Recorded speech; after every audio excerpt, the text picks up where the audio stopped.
Bueno, a ver, si el teléfono inteligente falla, la reacción instintiva de cualquiera hoy en día es entrar en pánico. Totalmente. Vamos corriendo a buscar una actualización de software, pero ya.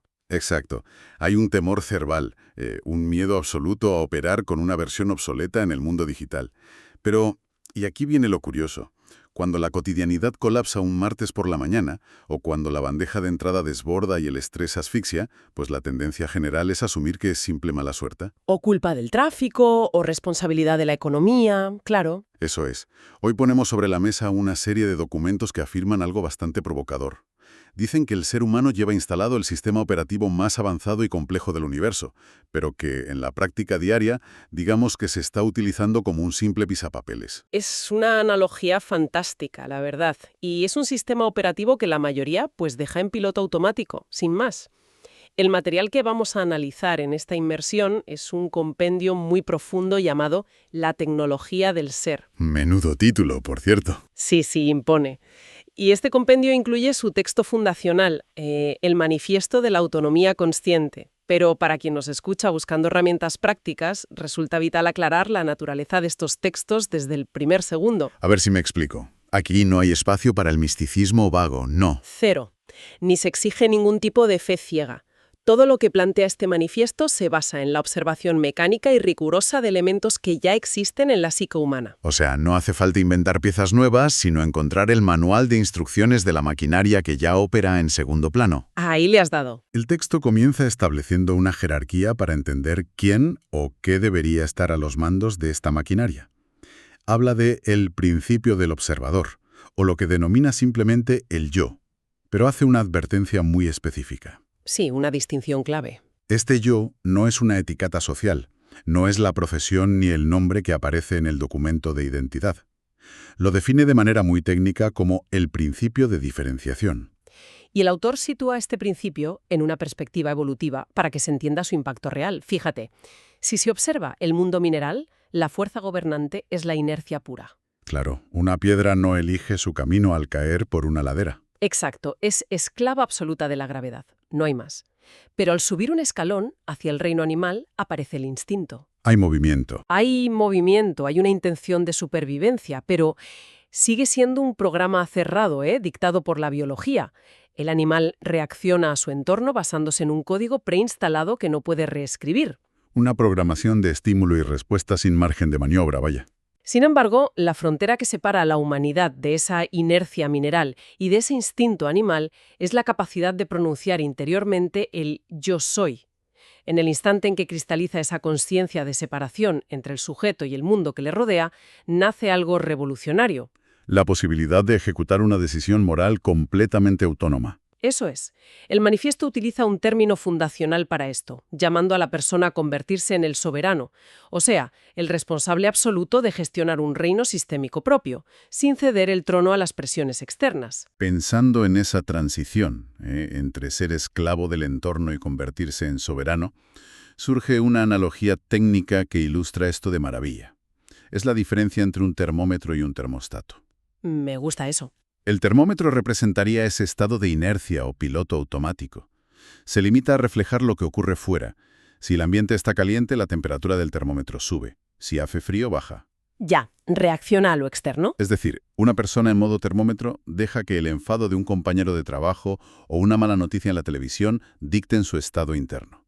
Pero el termostato, y aquí está la clave, opera bajo otra lógica completamente distinta. Claro, porque el termostato posee una directriz interna.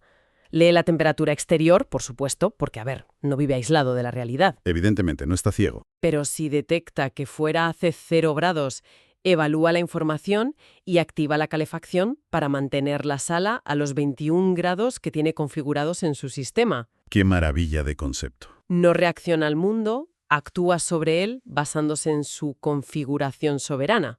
Esa configuración soberana es clave. Ahora bien, asumiendo esta postura de termostatos, de arquitectos de nuestro propio clima interior, me surge un problema conceptual repasando las fuentes. A ver, cuéntame. El documento empieza a detallar qué es exactamente lo que regula este soberano e introduce la paradoja de la grandeza, mencionando que la humanidad porta un sol interno.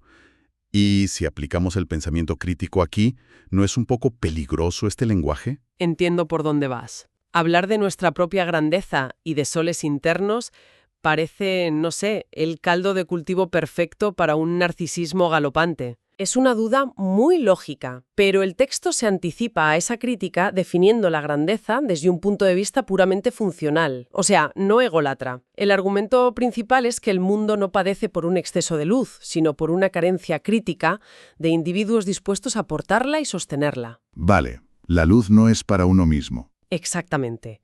Ese sol interno no existe para que uno se admire a sí mismo en un espejo. Un sol físico brilla porque esa es su función termodinámica en un sistema planetario. Su gravedad y su energía mantienen a los planetas en órbita y permiten la vida. Totalmente. De igual forma, el manifiesto otorga al individuo el rol de custodio. Se es responsable de un inmenso potencial creativo y organizativo, pero ese poder se debe administrar al servicio de la evolución colectiva. Así que la grandeza no es un premio que exhibir en una vitrina, sino un trabajo de mantenimiento sistémico. Queda claro. Pero claro, administrar ese potencial no parece sencillo. Para nada. Porque el texto intenta mapear cómo es la estructura de este custodio soberano y nos lanza un concepto bastante denso, el heptocubo cromático. Visualiza la identidad humana como una estructura de 7 dimensiones donde operan fuerzas identificadas con colores: el rojo, el azul, el amarillo, el verde. Una paleta compleja, sí. Y reconozco que hay lunes por la mañana en los que, si analizamos esas fuerzas en frío, la fuerza azul y la fuerza roja no están colaborando armónicamente, sino que han declarado una guerra civil en la sala de mandos. Madre mía, qué gran verdad. Y esa es precisamente la razón por la que el heptocubo requiere de un capitán interno. Esas fuerzas representan impulsos muy dispares que habitan en la psique humana. Son contradictorias a veces. Completamente. Simplificando la analogía cromática del documento, la fuerza roja podría representar la vitalidad pura, la acción inmediata, incluso la agresividad defensiva. La chispa. Eso. Mientras que la fuerza azul encarnaría la reflexión profunda, la melancolía, el análisis distante. Si ocurre un imprevisto en el tráfico, el impulso rojo quiere tocar el claxon y acelerar, mientras que el azul podría paralizarse analizando las causas sociológicas del atasco. Telita con el conflicto interno. Claro, sin un capitán que regule el heptocubo, el sistema colapsa en la inacción o en la reacción destructiva. El soberano es quien toma la energía de ambas fuerzas y decide la trayectoria. Vale, entonces, si hace falta un capitán firme para evitar que esta estructura multidimensional implosione, necesitamos saber cómo se entrena a ese capitán en la vida real. Y aquí es donde la tecnología del ser despliega su manual de ingeniería del carácter a través de un método llamado Secullar. Secullar, sí. Es el acrónimo de crecimiento y mimetismo etérico. Aunque el nombre suene a jerga académica muy elevada, el mecanismo es extremadamente terrenal. Menos mal. Mimetismo etérico hace referencia a la capacidad de observar estructuras funcionales y armónicas en conceptos superiores e integrarlas en el propio comportamiento. Y el paso inicial de este método es fundamental. Lo denominan el cristal de la percepción. Suena casi poético. Lo es, y parte de una premisa contraintuitiva.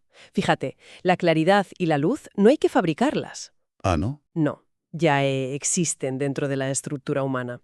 El problema es que no pueden proyectarse, porque el cristal a través del cual se percibe el mundo está completamente opaco. ¿Sabes? Esto me recuerda el proceso de restauración de una pintura clásica en un museo. Uy, a ver. Si se tiene un lienzo renacentista magistral que ha estado expuesto al humo y al polvo durante 400 años, la obra original es invisible, o sea, parece un rectángulo marrón. Totalmente. El trabajo del restaurador no consiste en coger pintura fresca y dibujar algo nuevo sobre el lienzo. La técnica requiere bisturís y disolventes muy precisos para raspar pacientemente las capas de hollín, la suciedad y el barniz oxidado. Ajá, ir quitando capas. Eso es. El restaurador no crea la genialidad, simplemente limpia el medio para revelar la obra maestra que siempre estuvo latente bajo la superficie. Me encanta esa imagen. La metodología Secullar es, en esencia, ese bisturí del restaurador. Para efectuar esa limpieza del cristal perceptivo, el manifiesto exige el dominio de una tríada operativa. 3 pasos, digamos. Exacto. El primer componente es pensar claro. Esto implica un esfuerzo titánico por alcanzar la objetividad, filtrando el ruido constante, los sesgos personales y la sobreestimulación de la época moderna, para quedarse únicamente con la señal real. Separar los hechos objetivos de las narrativas ansiosas que la mente construye a su alrededor sin parar. Así es. Una vez que se logra cierta claridad en el pensamiento, pasamos al segundo componente de limpieza, que es sentir correcto. Y ojo, el texto no habla de forzar un estado de alegría perpetua. Claro, eso sería irreal y hasta tóxico. Completamente. Se refiere a desarrollar antifragilidad emocional. Y aquí introduce un concepto muy duro llamado el desierto. El desierto. Uf. Sí, que es esa fase vital en la que los esfuerzos no obtienen recompensa externa, donde no hay validación, ni aplausos, ni resultados visibles. Qué difícil es eso, aguantar ahí. Mantener la ecuanimidad y continuar operando de forma coherente durante la travesía del desierto es lo que verdaderamente calibra al termostato. Atravesar esa aridez sin que el sistema colapse es todo un reto. Y supongo que ese aguante nos conecta con el tercer componente de la limpieza del cristal, que el texto llama querer real. Ahí está. Aquí el manifiesto es implacable porque afirma que el yo solo adquiere densidad y fuerza a través de actos materiales concretos. Las buenas intenciones, los típicos propósitos de año nuevo que se quedan en la mente, no sirven de nada. El cristal solo se limpia con acciones. Y la emoción, sin acción, son energía estancada. Pero aquí radica una de las lecciones más sofisticadas de esta tecnología, porque habitualmente, cuando se entiende que hay que actuar, el impulso humano es intentar abarcar demasiado. Queremos limpiar el cristal de golpe y cambiar el mundo entero. Exacto. Supongamos que ya entiendo esto, mi cristal empieza a estar limpio. El instinto lógico, si asumo que tengo la responsabilidad de un custodio, sería salir y liderar una revolución enorme, cambiar la empresa entera, transformar a mi familia de un día para otro. Lógico, pero peligroso. Claro, porque los documentos frenan este impulso abruptamente y empiezan a hablar de la necesidad de enfocarse en microrretos. Piden comprometerse con tareas ridículamente pequeñas. Si la meta final es la evolución colectiva y portar un sol interno, ¿por qué perder el tiempo decidiendo que el objetivo del día es, no sé, simplemente hacer la cama o leer 10 páginas de un libro? Parece contradictorio usar una maquinaria tan potente para tareas tan nimias, ¿no? Parece contradictorio, sí, hasta que se analiza la física del cambio conductual. El texto lo llama el punto de palanca. Intentar modificar las grandes estructuras externas de golpe genera una fricción inmanejable que, suele quebrar la voluntad del individuo. Se rompe el sistema por sobrecarga. Totalmente. La herramienta más poderosa no es la intensidad esporádica, sino la consistencia inquebrantable. Al ejecutar un microrreto diario, una acción pequeña, que requiere esfuerzo y que se cumple sin excusas, no importa el impacto externo de la acción en sí. Ah, no. No, lo vital es el mensaje mecánico que se está enviando a las redes neuronales, que es algo así como el soberano está al mando y lo que se decreta en la sala de máquinas se ejecuta en la realidad. Qué bueno.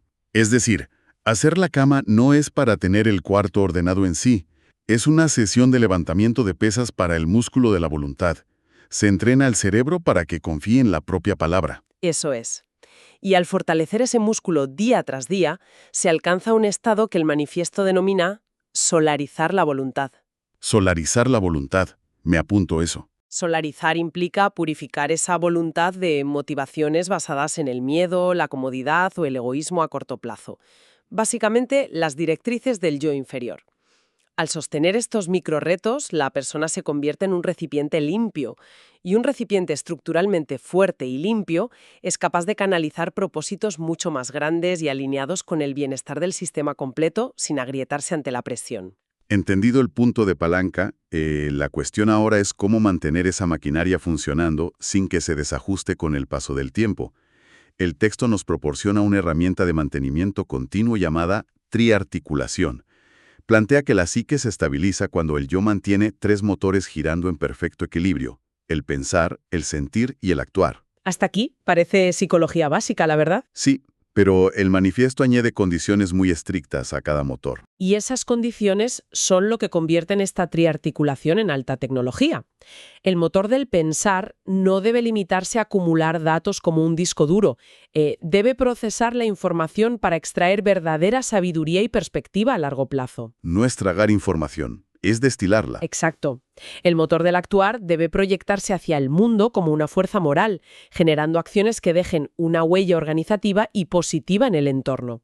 Pero el motor más delicado, el que suele gripar todo el sistema, es el motor del sentir. Y fíjate, para calibrar el motor del sentir, el autor introduce la figura del padre sabio hacia uno mismo. Esto es fascinante. A menudo, cuando se intenta imponer disciplina con esos microrretos de los que hablábamos o se intenta limpiar el cristal, surge un juez interior despiadado. Totalmente. Si se falla un día en el microrreto, la voz interna ataca con una agresividad brutal. Eres un inútil, nunca vas a cambiar, lo típico. Y ese ataque interno es una ineficiencia gravísima del sistema. La compasión del padre sabio no es una licencia para la mediocridad, ni significa aplaudir los errores. No es consentir. Para nada. Es un mecanismo de corrección eficiente. Un padre verdaderamente sabio exige responsabilidad a su hijo, pero entiende el proceso de aprendizaje. No lo destruye con críticas humillantes, que al final solo generan parálisis. Claro.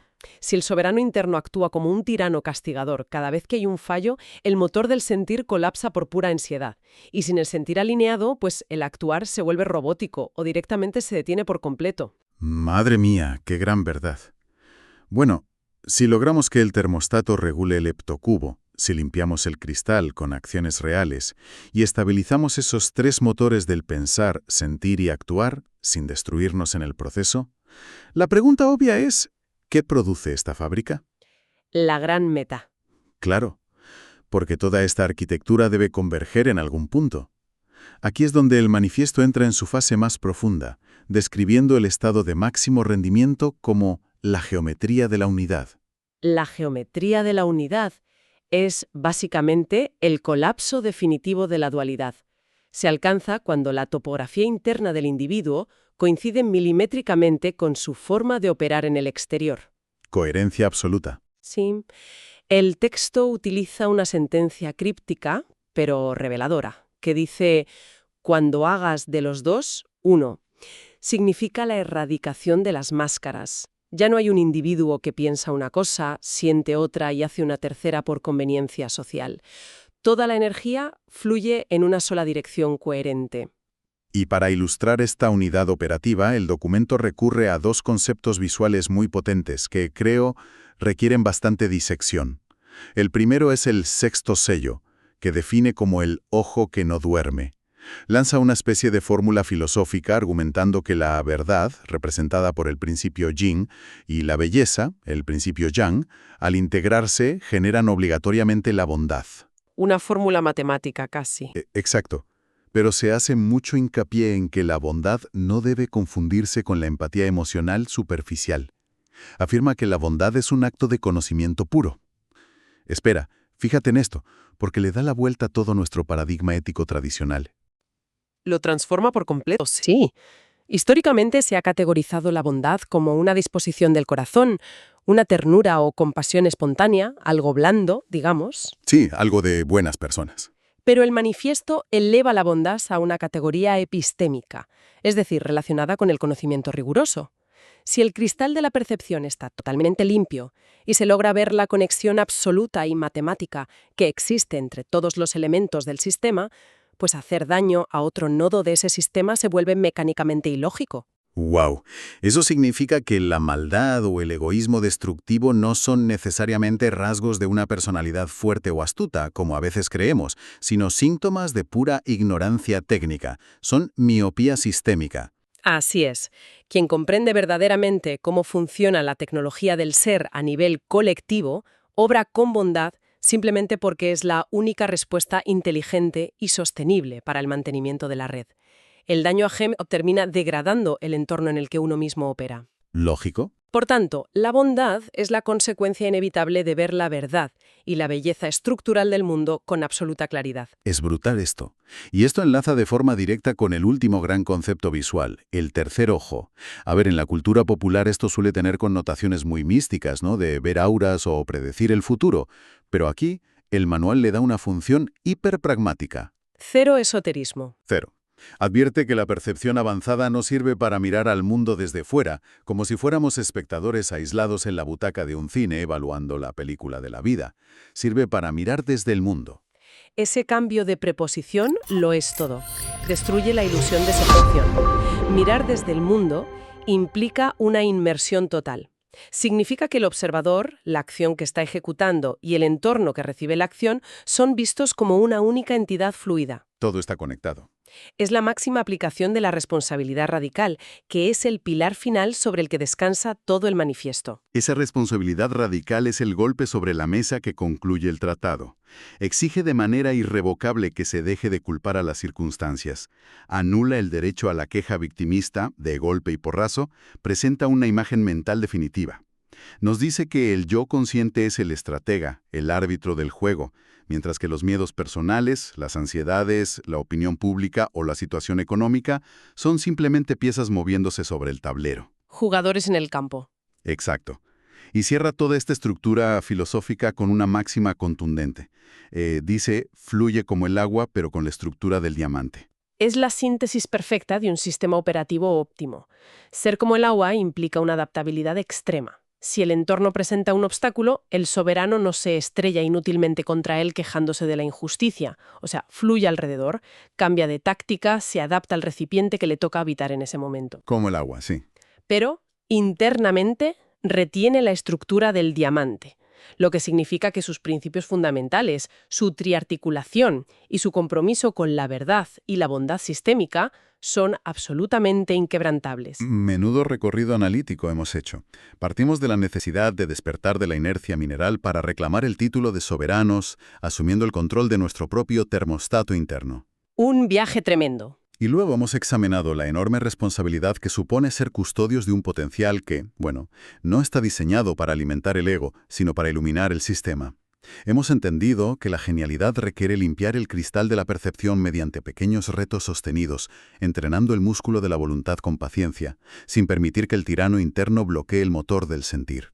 Esa es la clave del mantenimiento. Y todo ello culmina en la disolución de las máscaras, alcanzando una coherencia donde ver claramente la estructura de la realidad convierte la bondad en la única opción lógica, permitiéndonos fluir por el mundo sin que nuestros principios se quiebren. En una época caracterizada por la fragmentación de la atención y la externalización constante de la culpa, recuperar la soberanía sobre esta maquinaria interna es mucho más que un ejercicio filosófico. Sin duda. Constituye, con toda probabilidad, el protocolo más eficiente para recuperar la paz operativa y la claridad mental que tantos persiguen, mediante atajos externos que no funcionan. Totalmente. Es una reprogramación mental que, si se aplica de verdad, altera de raíz cada interacción, cada conflicto y cada decisión de la jornada. Y fíjate, para anclar todo esto, creo que merece la pena detenerse en esa imagen de la responsabilidad radical antes de dar por concluida esta inmersión. Sí, por favor.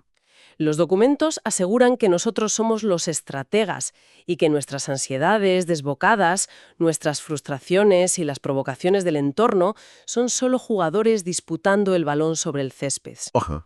Si este sistema operativo es tan certero como parece, pues cabe preguntarse lo siguiente: ¿qué ocurriría con todo el agotamiento mental que arrastramos a diario si en lugar de bajar al barro a pelearnos y discutir con cada uno de esos jugadores, decidiéramos asumir nuestra posición real, coger el silbato y empezar simplemente a arbitrar el partido?